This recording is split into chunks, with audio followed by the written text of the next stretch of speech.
It is visible. Okay, thank you. So we are meeting in this webinar again after a couple of months. So thank you for joining. First of all, happy New Year to you all. So today's session, as I've already shared earlier through the WhatsApp group, it's a webinar will be taken by our very dear friend Amlan Banerjee. He will be present. He will be taking this webinar session. He will be giving a talk on career in the multilateral organization. So, just to give you an introduction of Amlan did his graduation from Jadavpur University, and he did his in the year 2000. After graduating from Jadavpur, he did his MTech in Transportation Systems from IIT Bombay, and further he did his PhD in the same field from University of Florida, and also because of his passion for study and learning more, he did further masters in foreign service. It's quite something which is very unique because you can see from Georgetown University. His experience is quite vast. It ranges from carrying out traffic behavior and demand modeling to being as a statistical analyst, being working as a labor market consultant, and currently he is working as a senior consultant in a in an educational institution. So that's what Amlan is. He will be giving a very good idea of how the market behaves and what are the opportunities there are in the global market in any multilateral sector. So just as a to be a disciplined audience, I will request you all to keep your audio muted and keep your questions ready in the chat box. And for further queries, you can send your queries at our Gmail ID, which you can see over here. So over to you, Amlan.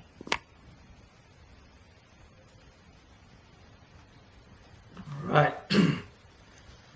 So here I am, everyone, and thanks for the kind introduction, Devargo, and thanks to all of you for joining here today. And it's my pleasure to be here and speak with you directly on some interesting things. So as Devargo mentioned, so I currently live in Washington, D.C., and I work for this organization called the National Education Association. So I'm sure you never heard of it, but this is the one of the largest labor union in the world. So we represent about 3 million educators in the U.S. Public education system, and we work very closely with the White House, depending on which administration is in the White House. So we are friends with Democrats, not too much with the Republicans, but so that's a different story.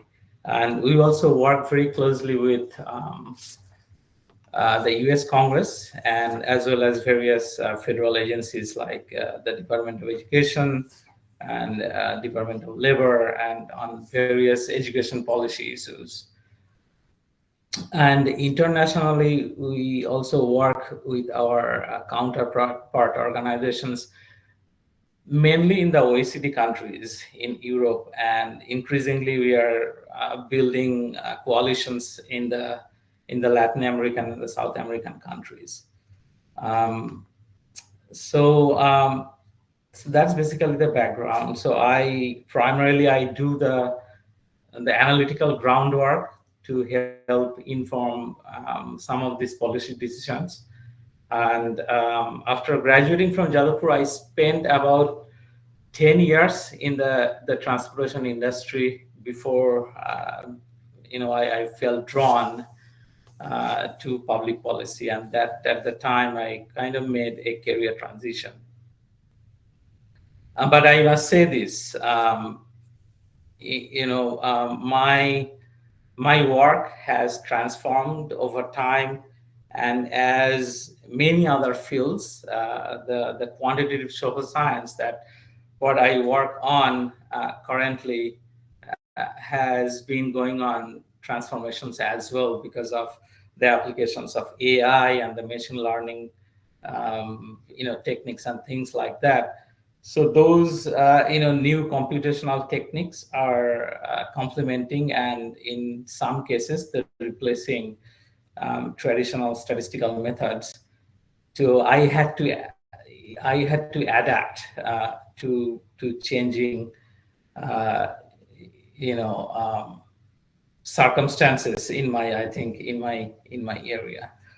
Um, so that's about me. I don't want to spend too much talking about myself, but rather I would talk about what you can do as you are thinking about your own career going forward. So I'll be sharing with you my thoughts and observations um, from my own work and what I observe in the field. There are some exciting careers that you can definitely explore. So I'm going to share some PowerPoint slides, and while I do that, I will be staring at a different screen. So I will go out of the camera for a while I present, and then I will reappear when I'm done, so that we can have a discussion. Okay. All right. So let's dive in. I'm putting my camera off, and I'm sharing my screen. Okay. So give me a second because I am new to Google Meet. I don't use this quite often. All right, so let's see where are my slides here.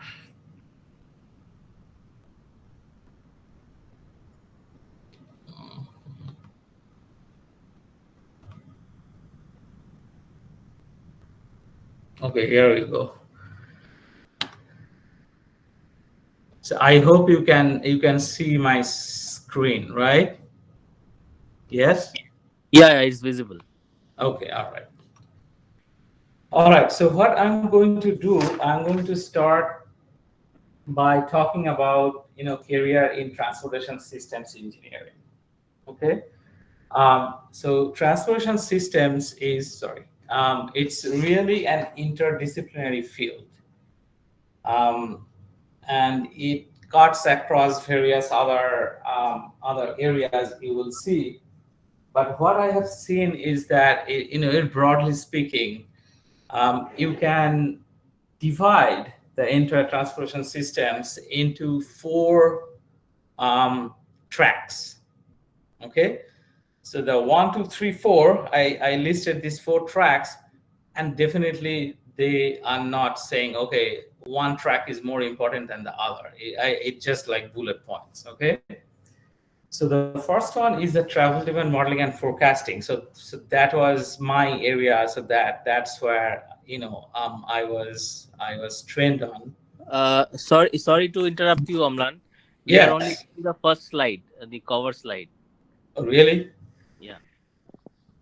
So how do I do? How about Yeah, now? yeah, yeah, yeah. It's now. Okay, if I go to presentation mode, so that does not Yeah, show yeah, us. Okay, yeah, yeah. That so will be let better. me let me do this way.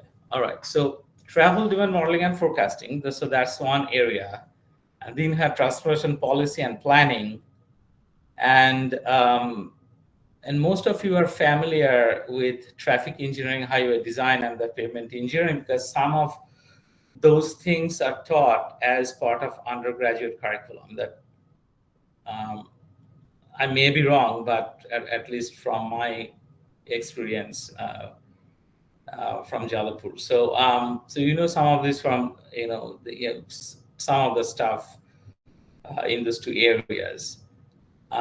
So this is very US specific because in the US these tracks are very well defined. I mean, people who work in, for example, in the travel demand modeling and forecasting area, they won't be doing or skilled to do other things because it's very well defined. And if you go to some graduate programs, and you will see the same thing, the professors are working in a particular area, and this is because in the developed world, right, the transportation infrastructure is quite mature.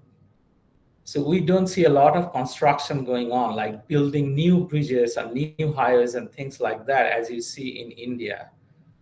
So most of the resources are now allocated to managing the existing infrastructure. Yeah, there will be some, highway, they are adding capacities like adding lanes or things like that, building toll roads and things like that. But you don't see, the construction going on at a massive scale as you see in the developing world. So in India, so if you go to, for example, to work for a consulting firm in transportation in India, you will see that you will be working in multiple areas because these areas overlap. But that does not quite common. It's not quite common in this part of the world.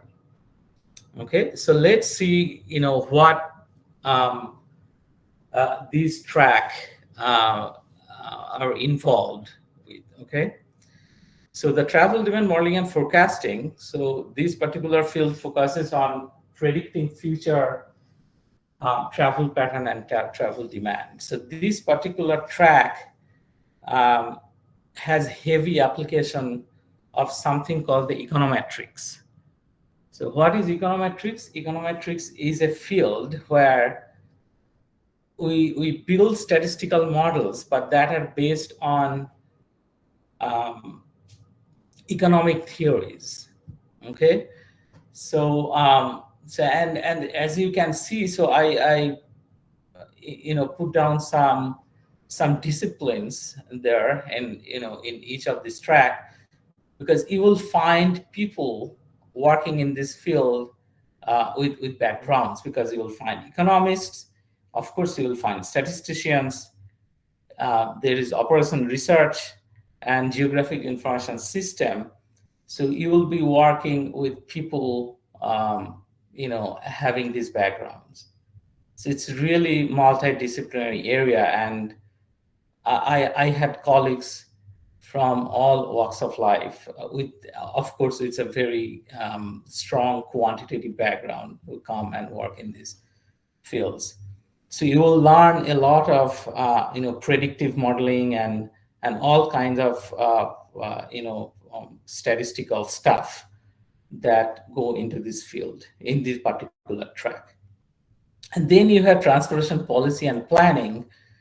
So this area is not as technical in terms of the quantitative methods and things like that as the previous one. So this one, involves developing strategies and policies to improve transportation network. So, for example, let's say you are going to build a subway system in one of Indian cities, right? That does not exist right now. So, in order to build a system, you have to do several studies. The project will, the impact of the project on economic growth in that region. What would be the impact on the local community in terms of environmental impact and social impacts and things like that. The land acquisition is a huge problem in India because of the urban density, right? So that's another problem. So those things, those studies generally come under transportation and the policy planning, transportation policy and planning track. So it's no surprise. So if we will find people from sociology and geography and public policy and the urban planning background, and of course there will be economy. Yes, Yeah, is there? Sorry, Amlan, again to interrupt you. I think you are on slide 4, right? I'm on slide 3. Acha, Are you okay. seeing slide 4? Yeah. Yeah. Okay, fine then. I Okay. thought slide is moving. Okay, fine. All right. So that's transportation policy and planning. You will not see a lot of engineers working in this area because this is very policy focused, working with the government and things like that. And then I'm switching my slide, going to the next one. So now the traffic engineering and the highway design. Probably some of you already were studying, probably as part of your program. So this is basically managing the traffic flow in the network and the geometric designs and things like that. And again, in this particular area, there will be some application of statistical models, but you will also find people with background in industrial design, human factor, in psychology to understand and driving behavior, and of course, to design signals and things like that. There will be people from computer science and electronics. And then finally, the pavement engineering, you know what it is. It is to design and construction and maintenance of road surfaces to ensure durability and optimal performance under various, weather and the geographic conditions. You will find people from material science and geotechnical and structural engineering and so on. So I have not listed like civil engineering. This transportation is a specialization of civil engineering. Of course, you will find people in the civil engineering discipline. There's mostly they are, driving this field, but you will be working with people with various other background. So this is a very exciting field to be in, regardless where you work. If you work in abroad or in India, it really does not matter, but it's a very exciting field to work in. Okay. So another thing I would mention that the transportation is a great entry point to applied statistics and data science. So if you are thinking, okay, how I can ride the AI wave, right? I'm getting out with a civil engineering degree, so how I can get into that field without, having a degree in like statistics or things like that. So transportation can give you that entry point, because this particular field, particularly travel demand modeling and the forecasting track, it is statistics. That's what you are doing. Okay, transportation is simply an application area. Okay, so you will be learning all kind of statistical techniques and methods that can be transferable to other areas as well. So I have friends, we graduated together, right? And they now working in finance without having an MBA degree. Just things like that, the skills they develop while working in transportation, they could transfer those skills into other areas. Though they're using the same statistical models, statistics remains statistics. It's the same thing. You are just changing the application, whether it's in healthcare or finance or any other field. You will be using the same kind of predictive models to whatever behavior or whatever things you are predicting or modeling. Okay, so think about that. This is a very good field to be in. All right, so now I am moving on to the, okay, before I move on, I want you to share this particular publication, because I know that the travel demand forecasting is not taught at the undergraduate level. I may be wrong, maybe things have changed over the last 20 years, but so if you are curious that what this field is all about, download this publication. This is free. Okay, just search on Google NCHRP travel demand forecasting parameters and techniques. So this will give you a very good idea that what this field involves and the different steps in the forecasting, in developing forecasting models.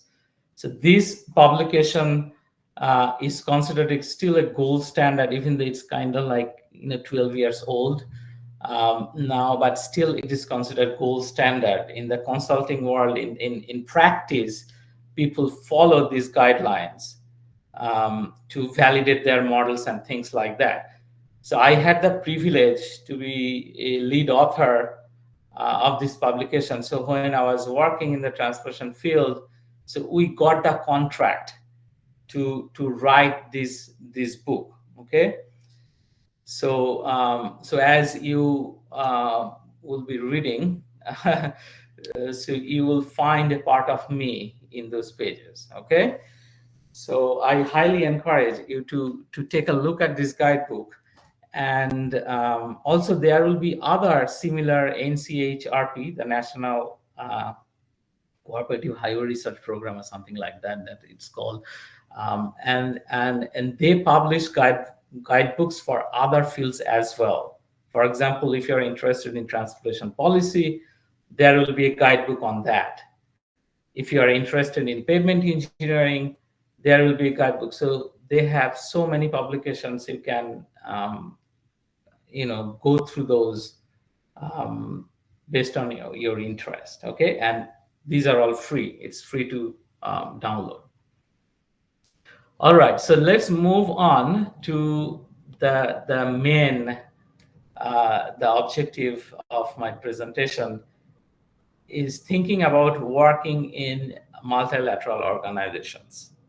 Okay, so before I tell you what to do and what to think about, so let's spend some time understanding these organizations first and why they exist in the first place. So organizations like United Nations and the World Bank and the World Trade Organization and International Monetary Fund, places like that. Okay, so I had the privilege to work with folks who work in these organizations. So as part of when I was studying international affairs, I interacted with professors who either work and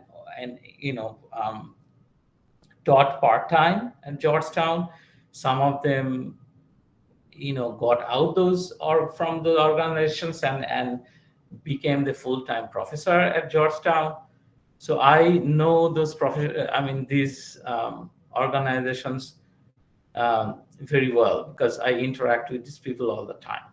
Okay, so I can give you some guidance how to think about how you can prepare yourself to get into these organizations. And where you are, I understand it may feel out of reach. It's too far away. You may not have thought about it, but let me tell you, it is possible. And the kind of people I see working in these organizations, you are way more qualified than those. Okay, so trust in yourself. So that's very important.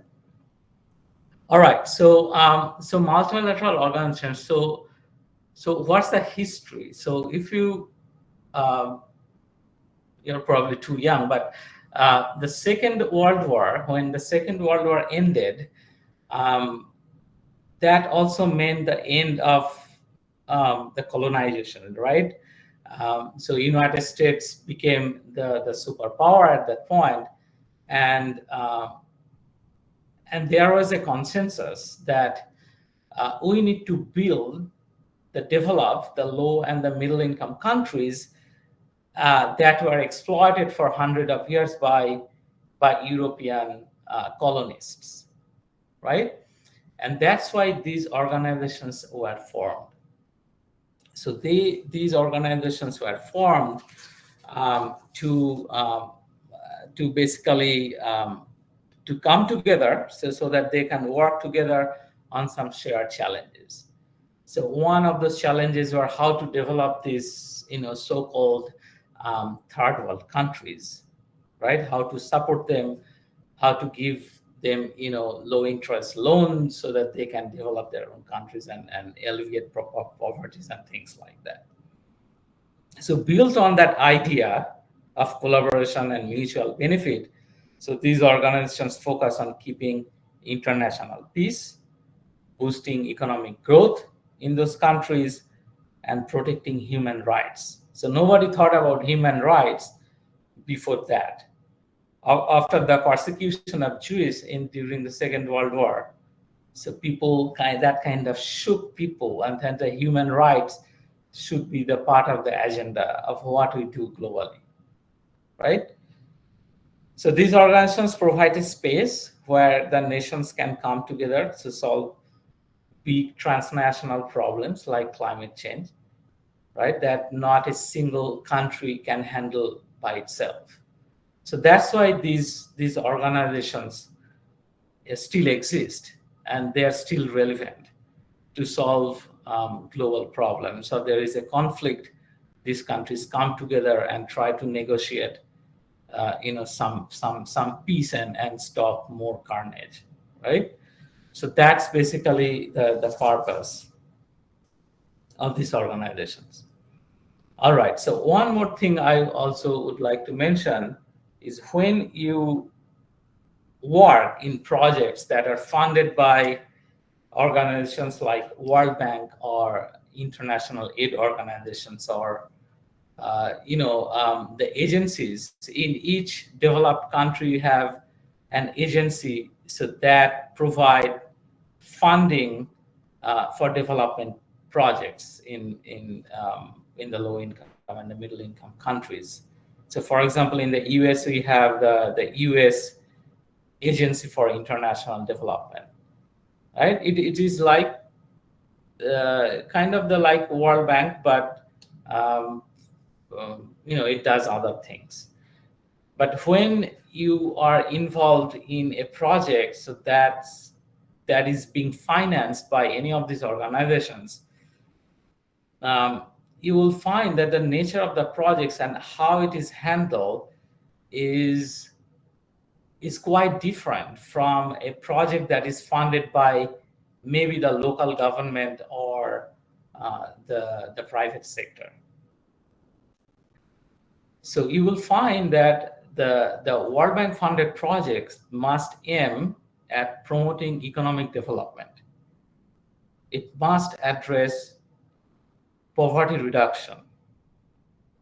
It must improve living standard in developing countries. So when a country is signing the papers, they are agreeing to these things, that this project is not going to benefit the politicians, but it is going to benefit the common people. It will really benefit the country as a whole. Okay, under that condition, you are signing the agreement with the World Bank, and then they will give the money. So that means these projects prioritizes, right? It prioritizes the social outcome rather than profit and efficiency. Some of the World Bank projects take years to finish, and that's because of that. It's not really incompetence or the project is badly managed, but in order to hit those social outcomes, it has to be executed in certain ways. Okay, so that's why these projects are very different, only executed than other projects. So how about funding sources and conditions? The funding will come in terms of loans, of course. There will be grants, and there will be concessional funding with low interest rate. So if your government wants to borrow money from the market, for example, it will be very expensive, whatever the ongoing interest rate at the time. But when the World Bank's funding generally comes with interest rate, but there will be some strings attached to it, and that's what we are talking about. The fund will come with some safeguards, like promoting social inclusion, transparency, and anti-corruption measures, right? So you have to make sure the country government has to make sure that the money is not filling the politicians' pockets. Okay. Then the emphasis on sustainability and the social impact. This is very important. So this project must be driven by UN Sustainable Development Goals. I think there are 16 of those. Okay, there must be some rigorous impact assessment and monitoring mechanisms to ensure the projects benefit targeted communities without causing harm. So the projects will be monitored and evaluated. Evaluated what you are evaluating? Evaluating the impact of the projects on the local community. So if you want to, let's say, develop a mine, you cannot just displace the indigenous people living in those areas. So you cannot just do that if this is part of a World Bank project. Okay. So there could be technical assistance. So in some countries, the government does not have the technical capacity to run these projects. So the World Bank will send their own experts to work with the government to build capacity so that they can run the project, and that when this project is done, they can manage going forward. And finally, the risk management and safeguards. So this is an investment for World Bank, right? So they make sure that their money is protected, and by some safeguards to and how they do that, by managing the social, environmental, and the financial risk. Okay. So all these things that you will find. And so when you will start talking to people, and you set some basic understanding, you must have that. I mean, what all this, all this all is all about, all these things, all these projects that's going on. There are many projects in India are funded by World Bank, and I encourage you to go to the World Bank website, and you can find what's going on country by country, and you can see what kind of projects are now being funded, and try to educate yourself. Because what I will ask you to do after I'm done here, to start communicating with people, and when you start talking with them, so make sure you have some background knowledge, so that you can kind of understand what they're talking about. And these people are very sensitive about what they do. So if you show some interest, so make sure you kind of understand the language they talk. And language means, they will be talking about um, these things. Okay. But we'll get there. I will tell you what to do. All right, so here are some of the multilateral organizations that you can consider working for as an Indian national.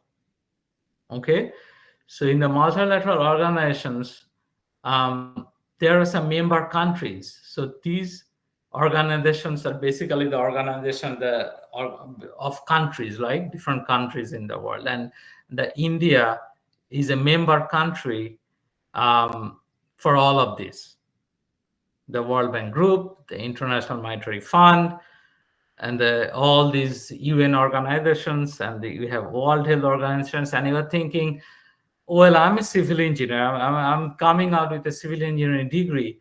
So what I'm going to do in World Health Organizations, they, believe me or not, they need engineers.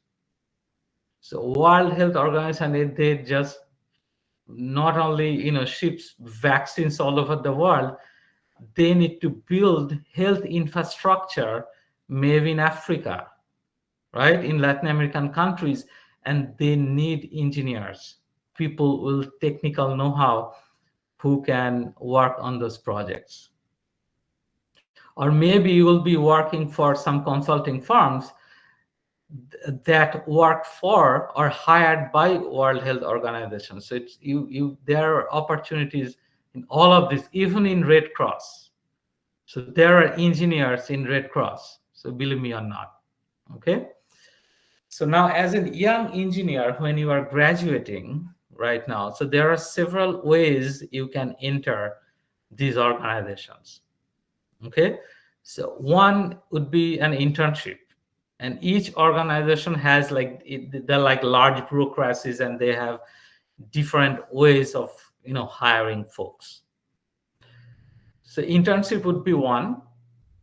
They also hire short-term consultants. You will not be their employee, but you can be their consultants. Maybe they will assign you on a project for 2 years, and then say, well, after 2 years, maybe your position can be renewed for another contract and things like that. It's not a very ideal thing to do year after year, but it's a very good thing to get yourself in within the door.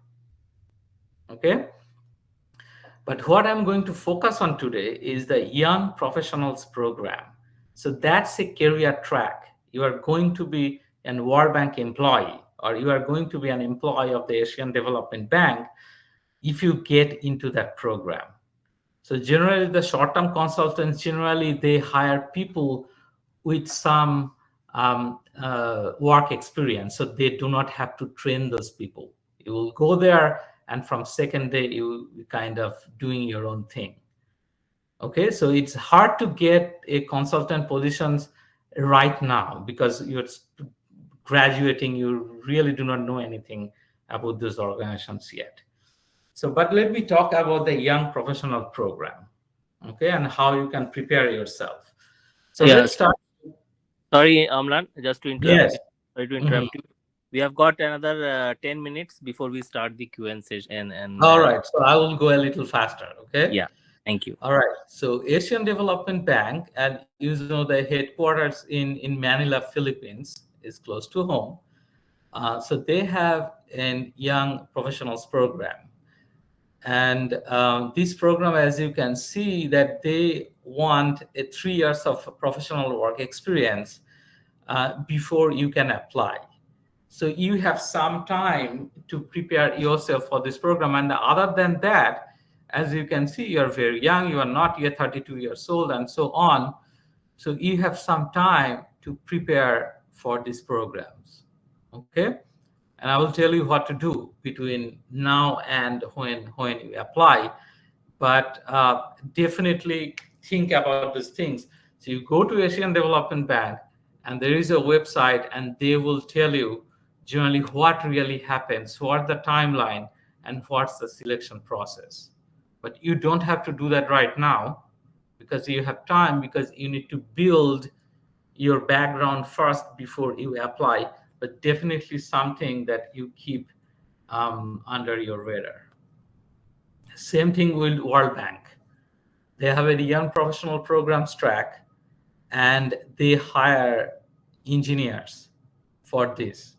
Okay, so there will be people from political science and economics and other areas, but engineers would be highly valued because they have all these technical projects to run.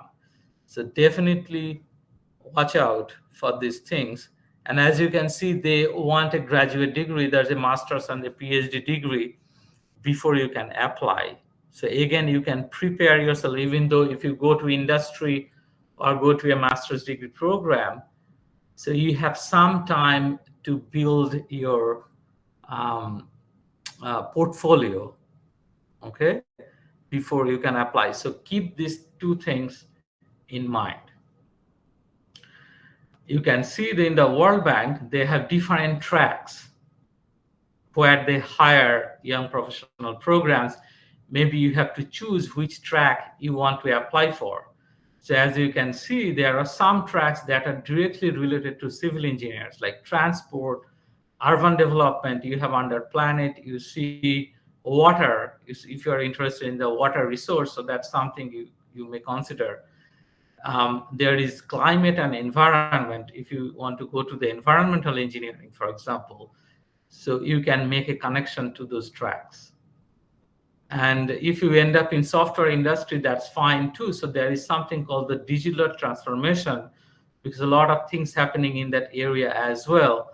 So you can also connect your background to that area. So the bottom line is you have to build a narrative about yourself. You have to have a story to tell when you apply to these programs.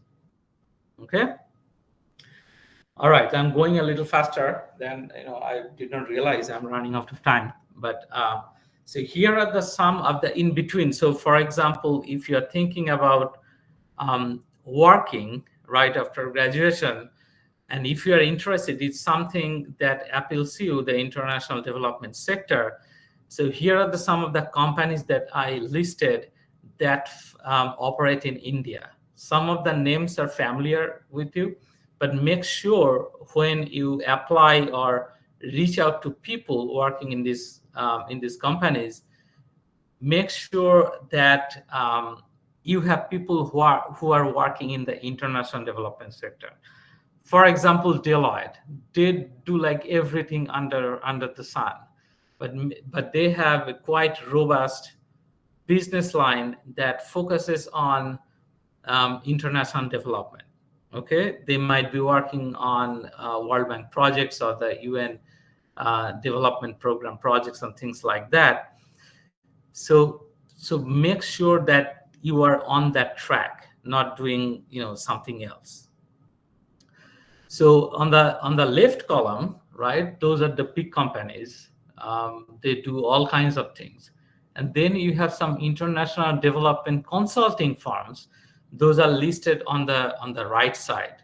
So most of these are headquartered in the US, but they have presence in India. Okay, so they hire locally Indian nationals to work on projects in India. Okay, so I because this presentation will be shared with you, I don't have to you have to write down these names, but this is not no way an exhaustive list.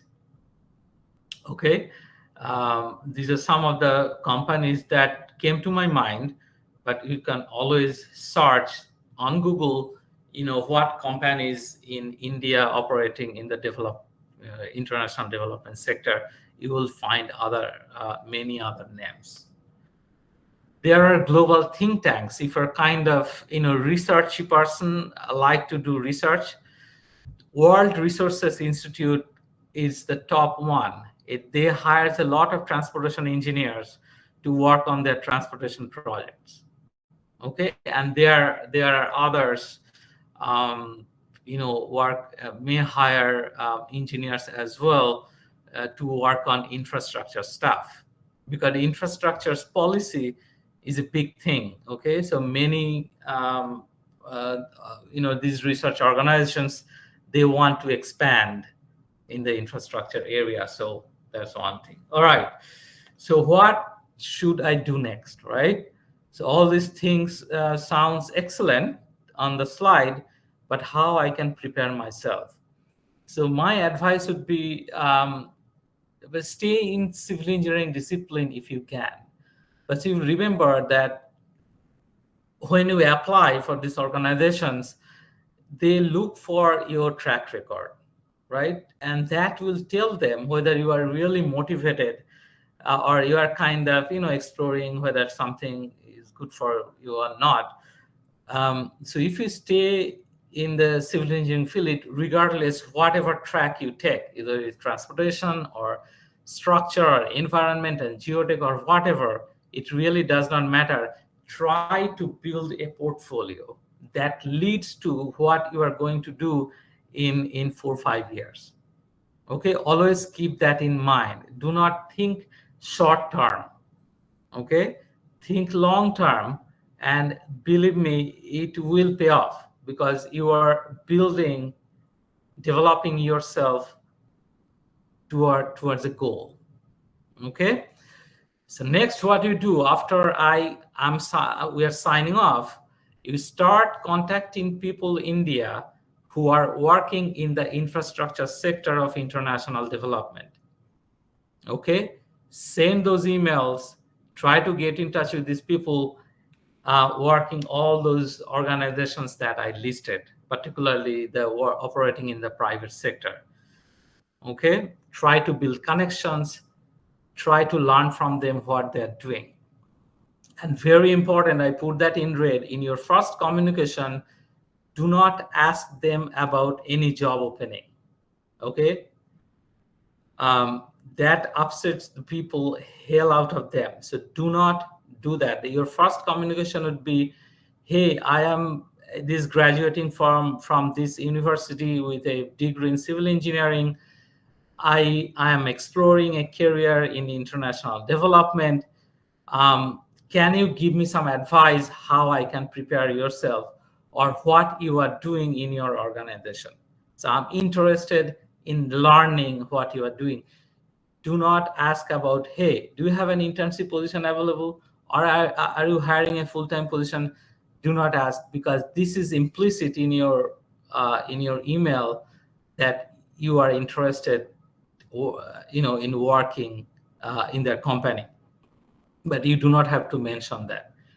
If they communicate with you, then if they, you think that they are kind of, showing some willingness to hire you or giving you some hints about, there might be some openings, then you can ask, can I, share my CV or resume with you?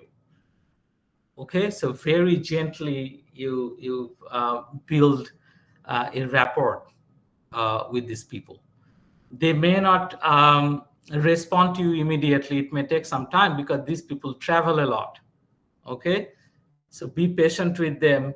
If you don't hear them maybe in 1 week or 10 days, follow up. If you still don't receive, try to contact another person in the same organization, so you can find them on LinkedIn. Okay, so that's your homework after we are done here. So start communicating with people. If you are in the third year, it really does not matter. Start making connections right now, okay, because these things take time. All right, if possible, find employment with a company that operates in the international development sector. If you are motivated to go for a graduate program in the master's degree, go for it in India or abroad, whatever you like. Make sure you publish as many papers as you can. Work with your professors and folks in the department. Your final year's project can be a conference presentation. See if that is possible. This is very important. A publication on your resume will distinguishes you from other candidates. So believe me or not, people really appreciate that. All right, so I will wrap up saying that, okay, you have done all these things, and you want to expand your career further to seek other opportunities. So I will highly recommend to look for a master's degree in international affairs. So there are two tracks relevant to us. One is the international development that we have been talking about, and another is called an international business and finance. So this is not like an MBA degree, okay? So here they will teach you, how to understand the relationship between business, the private sector, government, and the civil society.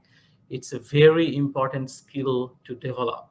So all these big companies, Facebook, Google, Microsoft, Apple, they have a department. It's called the government affairs or the public affairs. So they hire people from this program so that you can go and work with the country government to make deals, basically. So if an Indian company, for example, want to open an office in the Hong Kong or Taiwan, so you need these people who can understand government and the private sector, so they can sit down and make deals with the government officials. Yeah, So Amlan, that, we start the yes. Q&A session in another 1 minute. Yes, I'm done. I have only one slide. So this is also called the international business diplomacy. So this is a very interesting field to be. So that's keep that in mind. I have listed some courses that I had to take, and these courses are taught. It's a really interesting things to study. Okay, there is a list. Regardless, whatever program, whatever university you go to, you have to take these courses. One more thing before I wrap up, in picking up a foreign language. Okay, this is not an outlandish idea. You can do that. Okay, so now things are available online. If you are in a big city where language courses are offered in person, just do it. Okay, pick any of these language and start learning it. It could be Spanish, French, Arabic, Mandarin, it really, or German, it does not matter. You start to learn a language. It's a lot of fun. Okay, so I started learning Spanish, but I kind of quit in the middle. But because I got away with English because I was a non-native English speaker. But these programs has a requirement, a foreign language requirement. Okay, so try to develop these skills way before you actually get there. Okay, so do these things. I'm throwing a lot of stuff at you, I know, but you are not going to do all of this like within 1 month. We are looking at maybe 5-6 years to develop these things. All right, see, these are some of the skills that you will learn. As I said, the conflict resolution techniques, diplomacy, the oral briefing techniques, writing memos and policy briefs, and so on. All these things will be taught in these programs. And finally, I will recommend to look at these places where you can study international affairs. In the Washington, D.C., you have 4 universities within a few miles. So this is probably the best place in the world to study international affairs. So I went to Georgetown. Also, you have Johns Hopkins and George Washington and American University. All of them are very, very good schools. Outside Washington, you have the Columbia University, that's in New York. You have Princeton in New Jersey, then Harvard in Cambridge, and the Tufts University in near Boston. So all these are good, but they are away from DC. Okay, so being in DC and being in the international affairs field is a really gift. So if you think about this, get in touch with me, so I'll be able to provide you some guidance. So with that, I end here. I talk too much, but let's see if you have any questions. So I am going to stop sharing now. Thank you very much, Amran. It was a very good session, and I hope all the attendees have got a very good insight about all the opportunities that are available in the market, in the global market, I would say, in all the multilateral organization, how they can expand, and from as a civil engineering, starting as a civil engineering background with a civil engineering background. So I would request all the attendees to raise their hand and put their question one by one.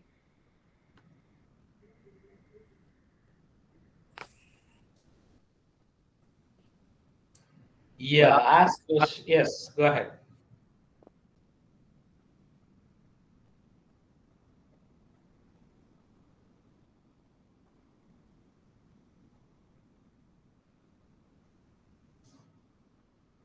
Hello. Yep, ask questions and don't be shy. Yeah, don't be shy. Yeah,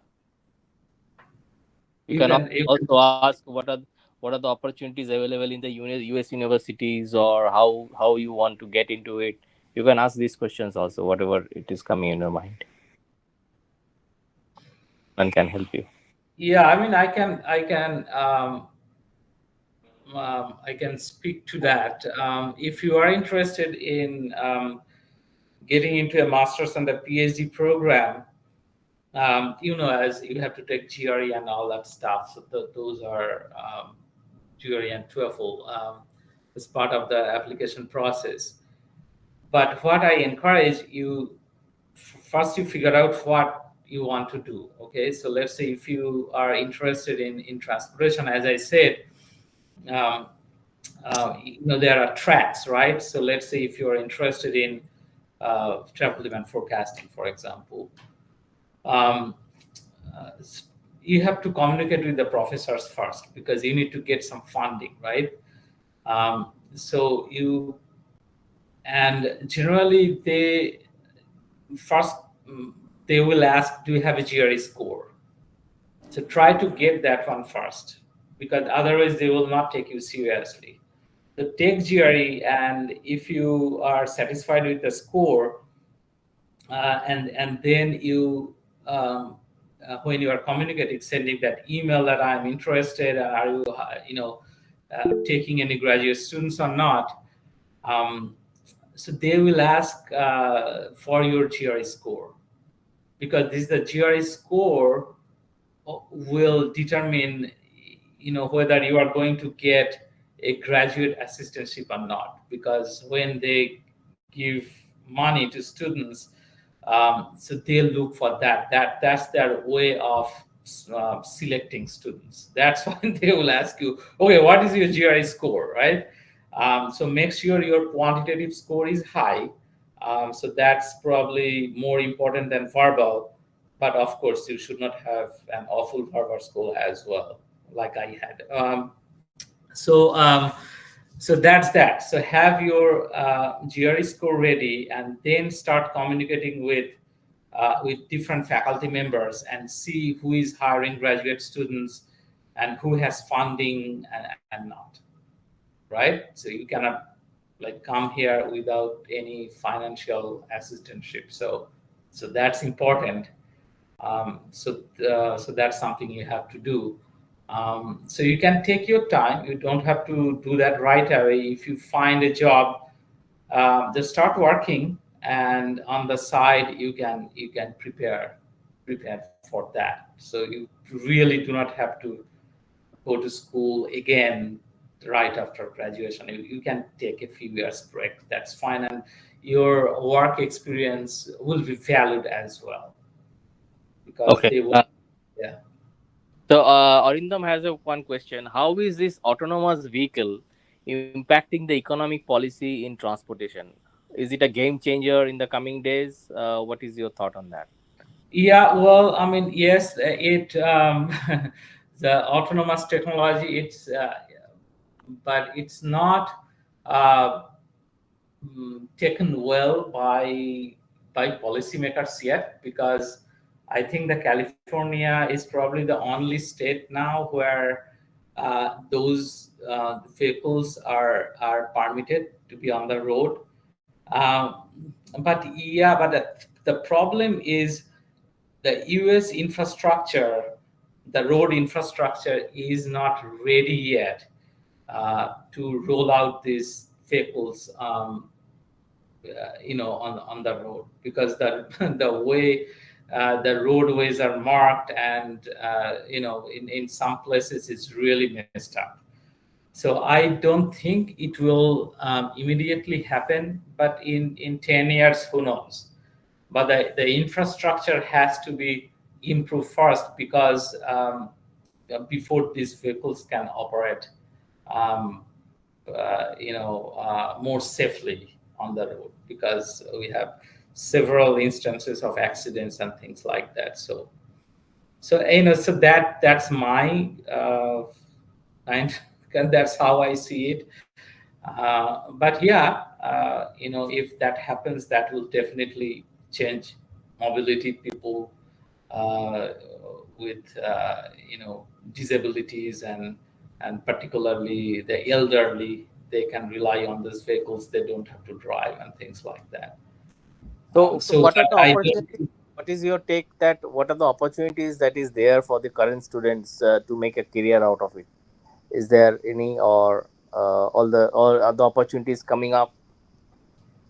Yeah, absolutely. I mean, in this field, of course, there are work, because I'm a bit detached now with the transportation field at this time, but I'm sure there are opportunities, and but you have to do the same basic things first that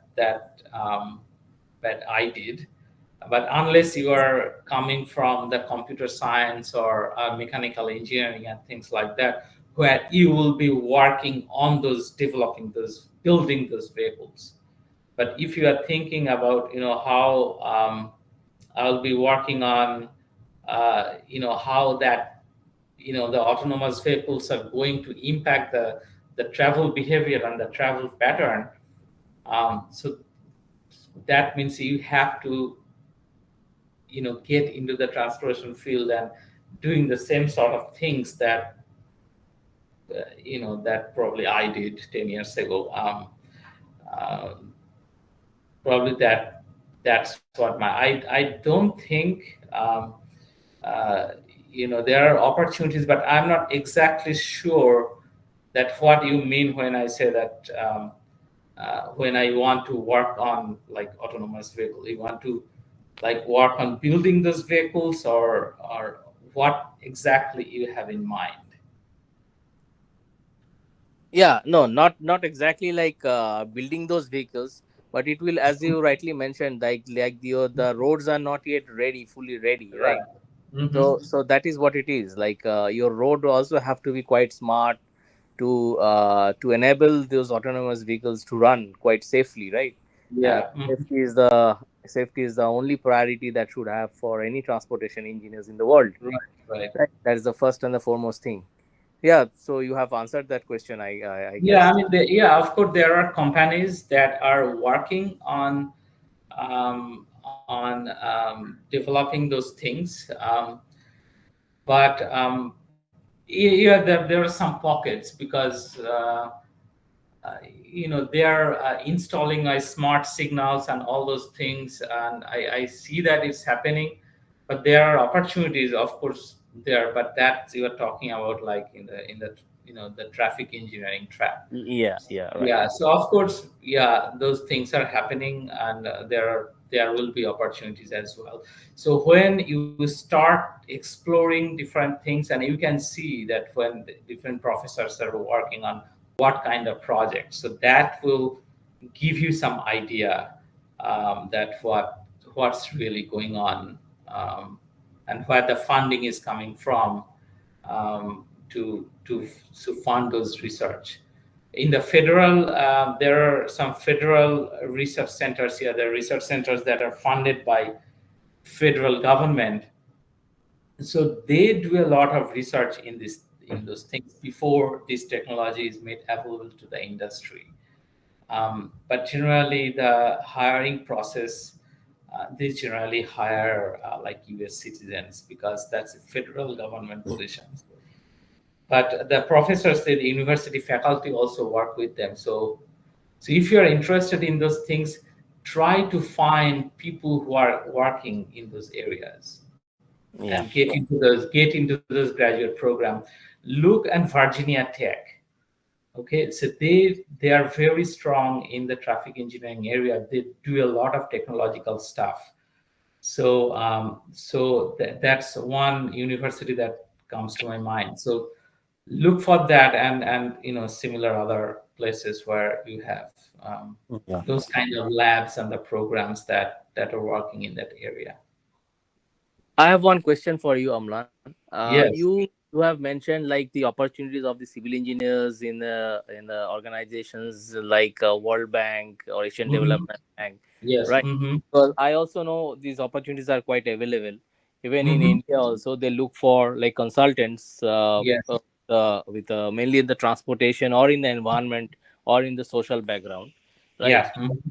So yes, people can definitely look for these opportunities, but they do need some experience professionals, not at the may not be at the very initial level. But yes, Mhm. that's a very good opportunities. And if one can become a consultant, maybe as you rightly mentioned, Mhm. like may have some if they do some internship, that will give them an edge. Like yes, Mhm. that person has worked as a consultant with some funding agency. So right, how do you see to that? Yes, you definitely encourage that, but opportunities are not there for the very young professionals right away, right? Yeah, so that's what I encourage to do. Find, so go to that slide. I mean, look over the companies that I listed. So those companies are generally are working on projects that are funded by either some aid organizations or international aid organizations or the World Bank or the UN development programs and things like that. So that would be a very good entry point. So they should not have any problem in hiring an entry level engineer to become like a program assistant or program associate or things like that. You will be working with senior engineers there, and once you um, work on those projects, then you are basically interacting with World Bank people, for example, because they will come to those meetings and things like that, and that's where you can kind of build connections, and you will get what's going on inside. So try to get a position in the private sector that are operating in the international development field. So there are many, many small and big companies are working in that area. Okay, so all big private firms, the Price Water and the Deloitte and so many others I listed, um, they are in working in this sector, and that they get like projects after projects in India. I can see that. So try to get into those positions, and they hire entry level. Even it's an internship, maybe for 6 months, right? So just get in. It's not going to be, you're not going to be an intern for 2 years. You get there for few months. See, first of all, if this is something you want to do your rest of your life, right? And then you start building connections once you get the people, nationally and internationally. So that's the way. I mean, I'm not saying try to get into World Bank right now. I'm telling you it will happen in 4 or 5 years, but you have to build that background and the connections to get there. Initially, it happened to all of us, right? The first 1 or 2 years, we really do not know what to do. Maybe some of us started with a very small job, with like a startup company, and then we moved on to something else after gaining some experience. It happened to all of us. So things starts to get stabilized, and maybe you want to you'll get what you actually want. It takes like about 4 or 5 years. It takes time. So, but try to have faith in yourself and try to work towards that goal. That's what I would say. And as I said, try to build connections, send emails, try to talk to people, and see where things are. Yeah, so that with that wonderful message, we will end today's session. It was very wonderful, Amlan. It was, I think, very insightful for everyone. And thank you for your time, and thank you everyone to join this webinar. And we will post the recording session in our YouTube channel, so you can share with your friends and whoever whoever was not able to join. I think that will help everybody. Okay, so our intention is to give you an insight for the entire world, how things are going on and what you can do. It is all your benefit. And thank you again. Thank you for your time. Thank Yeah, you. my pleasure. So my email is, my email address, so you can feel free to email me. Yeah, right. I'll be Yes, happy to help you. yes, yes. Everyone can drop their feedback or any other queries in our email. We will definitely get back to you. Thank you, everyone. All right. Thank Have you. a have a good rest of the day. Yeah, you too. All Thank. right. Bye. Bye. Bye.